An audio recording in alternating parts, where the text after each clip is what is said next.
Setelah kita memakai pakaian ihram, maka kemudian kita menuju ke miqat. Sebagaimana tadi kita sudah sebutkan bahwa apabila perjalanan kita dari Jakarta langsung menuju ke Madinah, maka dari Madinah ketika hendak menuju ke Makkah untuk menunaikan ibadah umrah, miqat kita ada di Dzul Hulaifah, atau sekarang dikenal juga dengan Abyar Ali atau Bir Ali. Adapun apabila perjalanan umrah kita langsung menuju kota Makkah, maka berarti kita miqat di atas pesawat tatkala pesawat melewati Yalamlam. Dan apabila kita sudah sampai di miqat yang tadi kita sudah sebutkan, apakah di Dzul Hulaifah ataukah melalui Yalamlam, maka tidak ada dianjurkan salat sunnah ihram, tidak ada. Namun memang ada sebagian para ulama yang mengatakan bahwa apabila hendak menunaikan salat sunnah di Dzul Hulaifah, dianjurkan di satu tempat yang disebut dengan Wadi Aqiq. Namun apabila tidak bisa, hari ini di Dzul Hulaifah sudah ada masjid. Maka bagi jamaah umrah yang hendak menunaikan salat sunnah di tempat tersebut, maka niatnya adalah salat sunnah tahiyatul masjid, bukan salat sunnah untuk ihram, karena tidak ada dianjurkan salat sunnah untuk ihram. Lalu kemudian selanjutnya, jamaah umrah mulai mempersiapkan diri untuk naik ke atas bis apabila dari Dzul Hulaifah. Apabila kita melaksanakan ihram, mengambil miqat dari Dzul Hulaifah, naik ke atas bis, sebagaimana Rasul SAW dahulu setelah mengambil miqat dari atas unta, beliau pun langsung mengucapkan labbaik Allahumma umratan.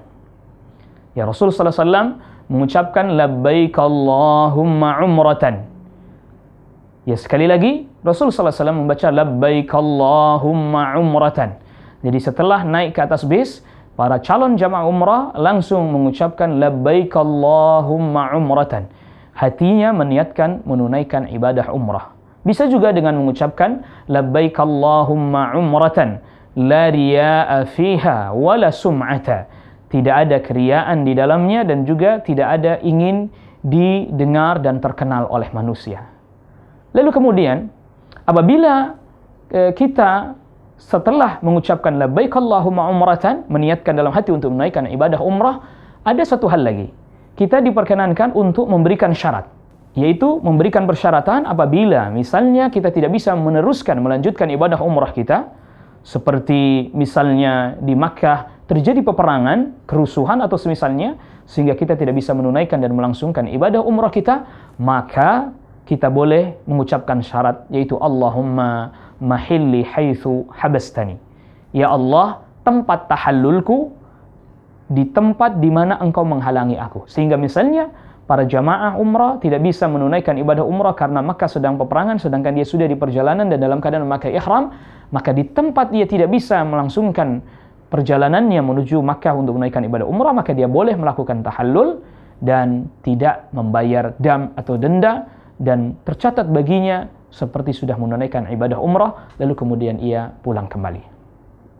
Ini terkait dengan masalah memberikan atau mengucapkan syarat.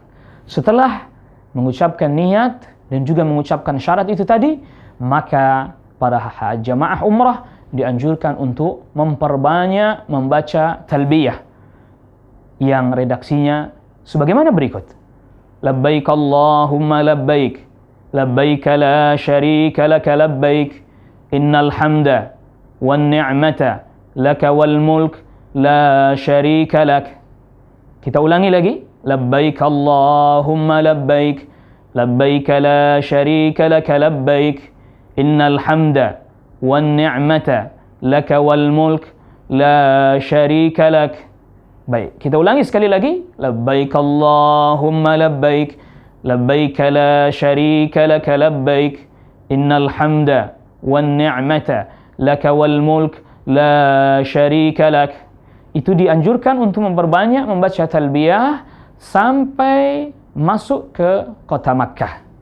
Namun tentunya di perjalanan apabila di antara jamaah ada yang merasa akan lelah dan seterusnya, dia boleh beristirahat.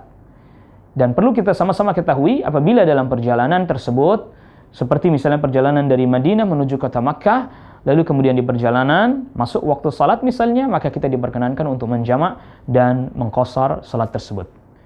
Baik, para calon jamaah umrah dan tamu Allah yang dirahmati oleh Allah Subhanahu wa taala, kita akan melanjutkan dengan langkah selanjutnya, yaitu memasuki kota Makkah dan mulai melaksanakan tawaf.